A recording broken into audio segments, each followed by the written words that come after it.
संचार आर्थिक समाचार के इस ताजा अंक में हमारे दर्शकों का एक बार फिर से स्वागत है। सबसे पहले हम आज बात करेंगे शेयर बाजार की। ऐसे समय जब दुनिया के कई विकसित देश अभी भी महंगाई और ऊंची ब्याज दरों का दंश झेल रहे हैं, भारतीय अर्थव्यवस्था मजबूती से आगे बढ़ रही है और कम से कम जिस तेजी से हमारे शेयर बाजार आगे चढ़ रहे हैं उसको देखते हुए तो ये तस्वीर सामने आ रही है। जो देश का बंबई शेयर बाजार है, सबसे पुराना शेयर बाजार, उसका जो इंडेक्स है, सूचकांक है, 66,000 अंक के रिकॉर्ड स्तर पर पहुंचने के लिए बेताब है। वहीं नेशनल स्टॉक एक्सचेंज NSE, उसका निफ्टी 50 सूचकांक 19,500 अंक के रिकॉर्ड स्तर को छू चुका है और इस तरह बाजार में लगातार तेजी का रुख बना हुआ है। जो विशेषज्ञ हैं उनका ये कहना है कि ये तेजी टिकाऊ लगती है क्योंकि भारतीय अर्थव्यवस्था और दुनिया की बाकी अर्थव्यवस्थाओं की जो स्थिति है इस समय, जो आर्थिक स्थिति है, क्योंकि दुनिया के कई देशों में अभी भी महंगाई काबू में नहीं आई है, वहाँ लगातार ब्याज दरें बढ़ाई जा रही है और इस तेजी के चलते जो बंबई शेयर बाजार का बाजार पूंजीकरण है, जो मार्केट रेट पे शेयरों के कि कितने शेयर हैं उनके मूल्य के हिसाब से गणना होती है, वो 301.70 लाख करोड़ रुपए की ऊंचाई तक पहुंच चुका है और लगातार उसमें जो है वृद्धि हो रही है। हालांकि अमेरिकी केंद्रीय बैंक जो फेडरल रिजर्व है वो एक बार फिर से ब्याज दर बढ़ाने की वहाँ बात हो रही है। उनका कहना है कि महंगाई को अभी काबू करने के लिए ब्याज दरें बढ़ाने की और जरूरत है। इसको देखते हुए भारत में जो डॉलर और रुपया डॉलर के मुकाबले रुपए की कीमत है वो कुछ और कमजोर हुई है। बृहस्पतिवार को ये 22 पैसे घटकर 82.51 रुपये प्रति डॉलर रह गया था। जो डॉलर और रुपए की विनिमय दर है उसका हमारे आयात निर्यात पर काफ़ी असर पड़ता है। हमारा निर्यात सस्ता हो जाता है, यानी रुपए के हिसाब से कम पैसे मिलते हैं और जो आयात है वो हमें महंगा पड़ता है। इसको देखने की जरूरत है। शेयर बाजार की तेजी को देखते हुए जो विशेषज्ञ हैं उन्होंने खुदरा निवेशकों को कुछ सलाह दी है कि क्योंकि अभी ये देखा जा रहा है कि जब से शेयर बाजार लगातार तेज हो रहा है तो डीमैट अकाउंट काफ़ी ज़्यादा खुल रहे हैं। अगर हम जून की बात करें तो जून के महीने में ही 23,60,000 डीमैट अकाउंट खोले हैं, जो कि पिछले 13 महीनों में सबसे ज़्यादा है। हर महीने लाखों की संख्या में डीमैट अकाउंट खोले जा रहे हैं क्योंकि शेयर बाजार में अगर आपको ट्रेडिंग करनी है, शेयर खरीदने, तो आपको डीमैट अकाउंट खोलना पड़ता है जहां आपके शेयर रखे जाते हैं इलेक्ट्रॉनिक फॉर्म में। और एक आपको ट्रेडिंग अकाउंट खोलना पड़ता है, एक आपका बैंक में बचत खाता खोलना पड़ता है। ये सब चीजें आप बैंक में ही खोल सकते हैं। कई बैंक इस तरह की सेवाएं देते हैं। स्टेट बैंक है, HDFC बैंक है, बैंक ऑफ बड़ौदा है, पंजाब नेशनल बैंक है, जो शेयर मार्केट के लिए आपको डीमैट की सुविधा देते हैं, ट्रेडिंग अकाउंट की सुविधा देते हैं और भी कई संस्थान हैं। तो कोरोना काल के बाद से शेयर बाजार में डीमैट खाते की संख्या बड़ी तेजी से बढ़ी है क्योंकि लोग कोरोना काल में लोग घरों में थे तो घर बैठे बैठे शेयर बाजार में कारोबार करना उन्होंने शुरू कर दिया, जो कि ऑनलाइन होता है पूरा काम। और पिछले एक साल में डीमैट खातों की संख्या में 24% की जबरदस्त वृद्धि हुई है। तो जो विशेषज्ञ उनका कहना है कि जो छोटे निवेशक हैं, खुदरा निवेशक हैं, उन्हें सावधानी बरतनी चाहिए। बाजार इस समय काफ़ी ऊंचाई पर है। ऐसे में जो वेतनभोगी तबका है और खुदरा निवेशक है, एक मुश्त पैसा लगाने की बजाय उन्हें सिस्टमेटिक इन्वेस्टमेंट प्लान यानी SIP के जरिए निवेश करना चाहिए, सावधानी बरतनी चाहिए। अब हम बात करते हैं टमाटर की महंगाई की। इन दिनों टमाटर काफ़ी महंगा है, काफ़ी चर्चा में है। 40 और 50 रुपए किलो बिकने वाला टमाटर इन दिनों 125 रुपए किलो से भी ज़्यादा महंगा हो गया है। उत्पादक क्षेत्रों से टमाटर की कम आवक और फसल को नुकसान होने की वजह बताया जा रहा है कि ये महंगाई इस वजह से हो रही है। आपको बता दें कि टमाटर का सबसे ज़्यादा उत्पादन दिसंबर से फरवरी के दौरान होता है। दिसंबर, जनवरी, फरवरी का जो महीना होता है और जुलाई में मानसून की वजह से चुनौतियाँ बढ़ जाती हैं। जुलाई, अगस्त और अक्टूबर, नवंबर में इनका उत्पादन कम होता है। जून से अगस्त, सितंबर तक जो है मानसून का समय होता है।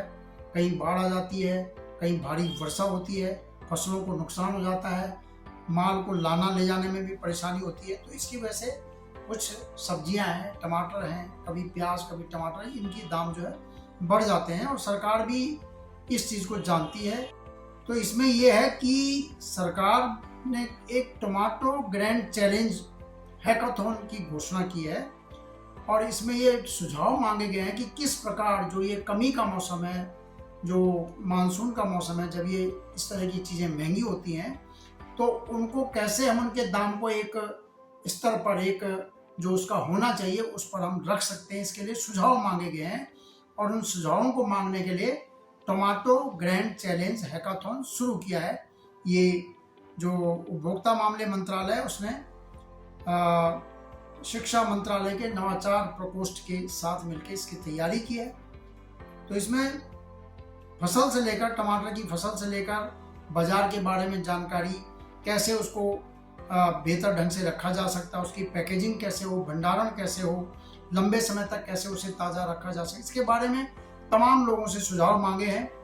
इसमें छात्रों से, जो शोध करने वाले स्कॉलर्स हैं, फैकल्टी मेंबर हैं, उनसे मांगे गए हैं, उद्योगपति, स्टार्टअप्स हैं, एमएसएमई हैं, एलएलपी हैं, पेशेवर हैं, सबसे सुझाव मांगे गए हैं कि आप हमें बताइए कि कैसे हम कमी के मौसम में इन चीज़ों के दाम एक उचित स्तर पर रख सकते हैं ताकि ग्राहकों को सही दाम पे मिल जाए और किसानों का भी नुकसान ना हो।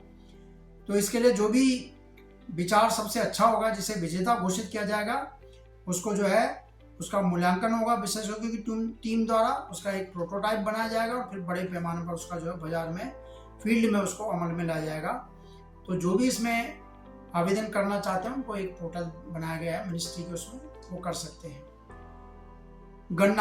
गन्ने के किसानों के लिए सरकार ने FRP उचित एवं लाभकारी मूल्य घोषित कर दिया है। 2023-24 के चीनी सत्र के लिए इसे 10 रुपये बढ़ाकर 315 रुपये क्विंटल किया गया है।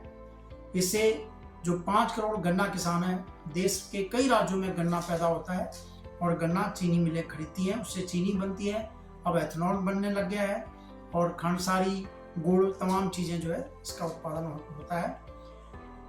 चीनी सत्र अक्टूबर से सितंबर तक होता है और चीनी मिलें इसकी पिराई करती हैं और उसका चीनी बनती है। 10.25% रिकवरी रेट के लिए 315 रुपये क्विंटल का दाम है। इसके ऊपर प्रत्येक 0.1% अधिक रिकवरी के लिए 3 रुपये 7 पैसे प्रति क्विंटल ज़्यादा दिया जाएगा और अगर रिकवरी 10.25 से कम, यानी इससे कम, हर 0.1% कम रिकवरी के लिए 3 रुपये 7 पैसे कम भुगतान किया जाएगा।